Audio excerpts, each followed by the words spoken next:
भोंदू बाबा अशोक खराचा आणखी एक कारनामा आता समोर आलाय।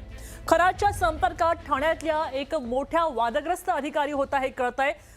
भोंदू खराचं ठाणे कनेक्शन काय आहे हे आता कळलंय। ठाण्यामध्ये एक अधिकारी होता आणि तो खराच्या संपर्कात होता, माजी अधिकारी होता, हा खराच्या संपर्कात होता असं कळतंय। इतकंच नाही तर या अधिकाऱ्यानं एका महिलेला खराच्या नाशिकच्या ओकस कार्यालयात नेलं होतं अशी माहिती समोर आली आहे। महेश अहेर हा ठाणे महानगरपालिकेमध्ये सहाय्यक पदावर होता आणि त्याने एका डेटा एंट्री करणाऱ्या महिलेला गुंगीचं औषध दिलं, तिच्यावर बलात्कार केला असा आरोप आहे। महिलेच्या इच्छेविरुद्ध महेश अहेर आणि अशोक खरातनं या महिलेवरून लिंबू उतरवलं होतं आणि तिला मोती घालायला सांगितला होता। या प्रकरणी कासारवडवली इथं गुन्हा दाखल केलाय आणि पुढचा तपास ठाणे क्राईम ब्रांच करतेय। नाशिकमधील कॅप्टन अशोक खरात या प्रकरणातील कनेक्शन आता ठाण्यापर्यंत पोहोचले। ठाण्यामध्ये छोटा मोठा नाही, एक चांगलाच मोठा अधिकारी अशोक खराच्या संपर्कामध्ये होता।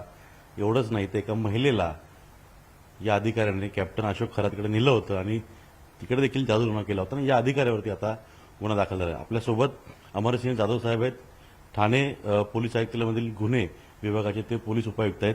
साहेब, नेमकं प्रकरण काय आहे, गुन्हा कोणी दाखल केलेला आहे आणि कशा स्वरूपाचा गुन्हा आहे? पीडित महिलेने तक्रार दिल्यानुसार कासारवडवली पोलीस स्टेशन येथे 376, 354, 328, 506 भादवी अन्वये गुन्हा दाखल करण्यात आलेला आहे, ज्यामध्ये आरोपी महेश आहेर तत्कालीन सहाय्यक आयुक्त ठाणे महापालिका यांच्याविरुद्ध हा गुन्हा दाखल आहे।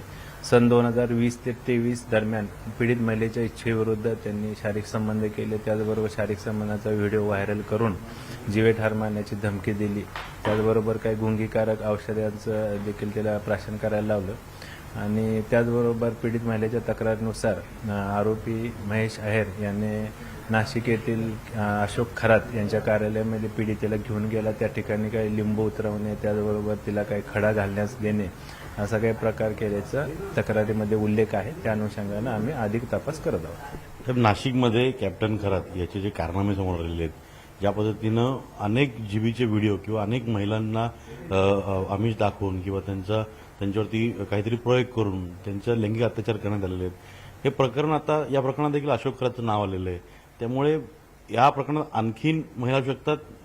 महत्त्वाचा प्रश्न म्हणजे की अशोक खरात देखील यामध्ये चौकशी होऊ शकते। या अनुषंगाने तक्रार आहे त्याचा आम्ही सखोल आणि सविस्तर तपास करत आहोत। याचबरोबर ज्या कोणी अजून पीडित महिला असतील त्यांची तक्रार पोलीस स्टेशनला किंवा पोलिसांकडे प्राप्त झाल्यानंतर त्यावर देखील आम्ही कायदेशीर कारवाई करू, तपास करू। ज्या तक्रारीमध्ये ज्या महिलेने तक्रार केली त्या तक्रारीनुसार महेश अहेर याने गुंगीचं औषध देऊन त्या महिलेवरती लैंगिक अत्याचार केले, व्हिडिओ काढले आणि त्यातूनच तिला वारंवार तिच्यावरती लैंगिक अत्याचार केला अशी तिने तक्रार दिलेली आहे। एवढंच नाही तर ओकस नाशिक येथे ओकस हे जे कॅप्टन अशोक खरातचं कार्यालय आहे, या कार्यालयामध्ये घेऊन जाऊन तिथं लिंबू मिरची असे वेगवेगळे प्रयोग केले गेले, त्याचबरोबरीनं खडा दिला गेला हे असं जबाबामध्ये त्या महिलेने पीडित महिलेने सांगितलेलं आहे। आणि याच पार्श्वभूमीवरती आता नाशिकनंतर अशोक खरातची वारी जी आहे ती ठाण्यामध्ये येऊ शकते। ठाणे पोलीस या तपासाकामी अशोक खरात यांना ताब्यात घेऊन चौकशी करू शकतं। Video journalist Praveen Shetty, Ajit Mandhare, news 18 Marathi, Thane. आता भोंदू अशोक खरात प्रकरणी समता पतसंस्था चौकशीच्या फेऱ्यात आलेली आहे आणि असं असतानाच कोपरगाव इथे अनेक खातेदारांचे कागदपत्र एका गोडाऊनमध्ये सापडले।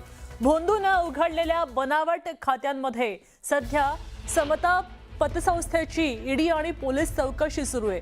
त्यातच कोपरगाव इथल्या सामाजिक कार्यकर्ते कलविंदर दडियाल यांनी कोपरगावच्याच निवारा कॉलनीमध्ये असलेल्या एका गोडाऊनमध्ये जाऊन पाहिलं, तिथं मोठ्या प्रमाणात समता पतसंस्थेच्या खातेदारांची महत्त्वाची कागदपत्र सापडली आणि त्यामुळे यामागे नेमकं काय गौडबंग आला आहे असा प्रश्न तयार झालाय।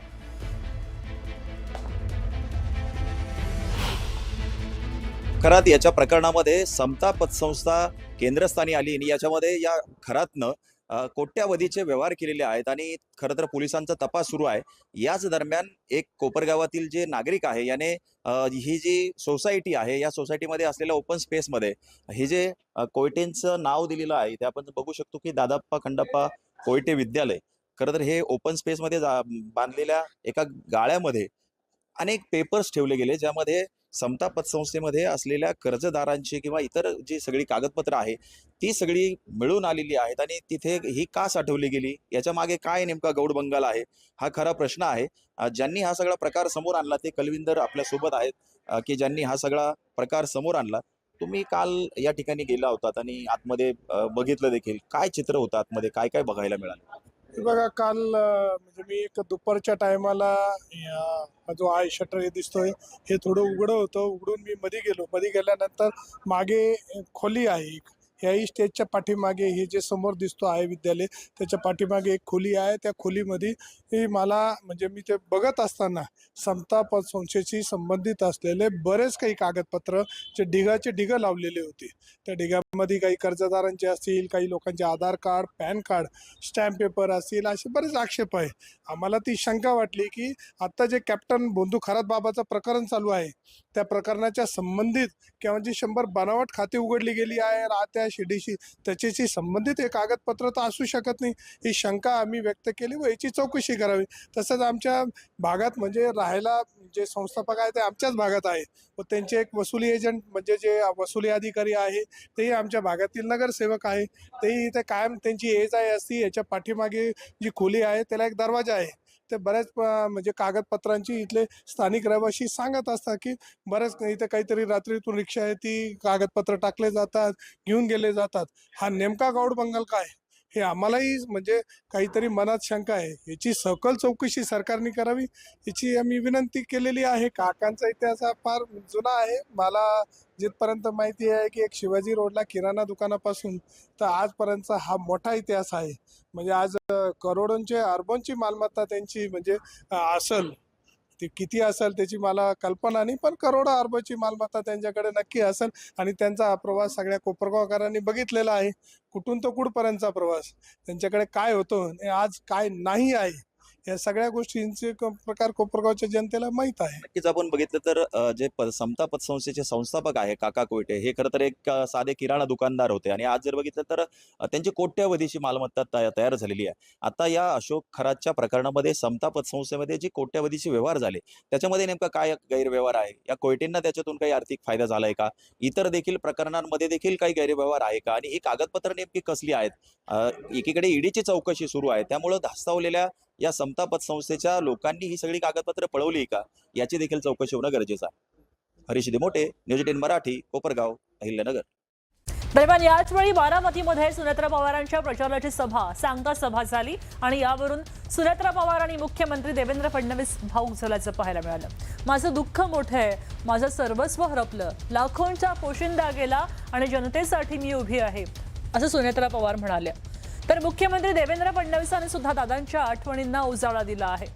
सुनेत्रा बहिणींनी आपलं दुःख बाजूला ठेवलं, कारण स्वतःच्या दुःखापेक्षा जनतेचा विश्वास महत्वाचा, असं मुख्यमंत्री देवेंद्र फडणवीस म्हणाले.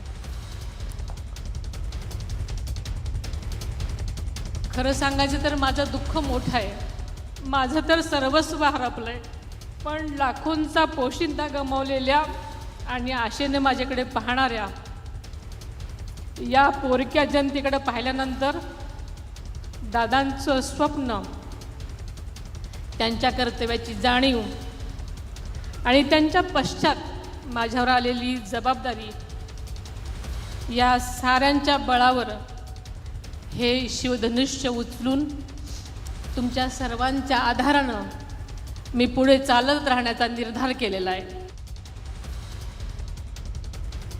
दादांच्या पश्चात अतिशय दुःखात असताना देखील आपलं दुःख बाजूला ठेवून वहिनींनी पक्षाची आणि शासनाची धुरा सांभाळली.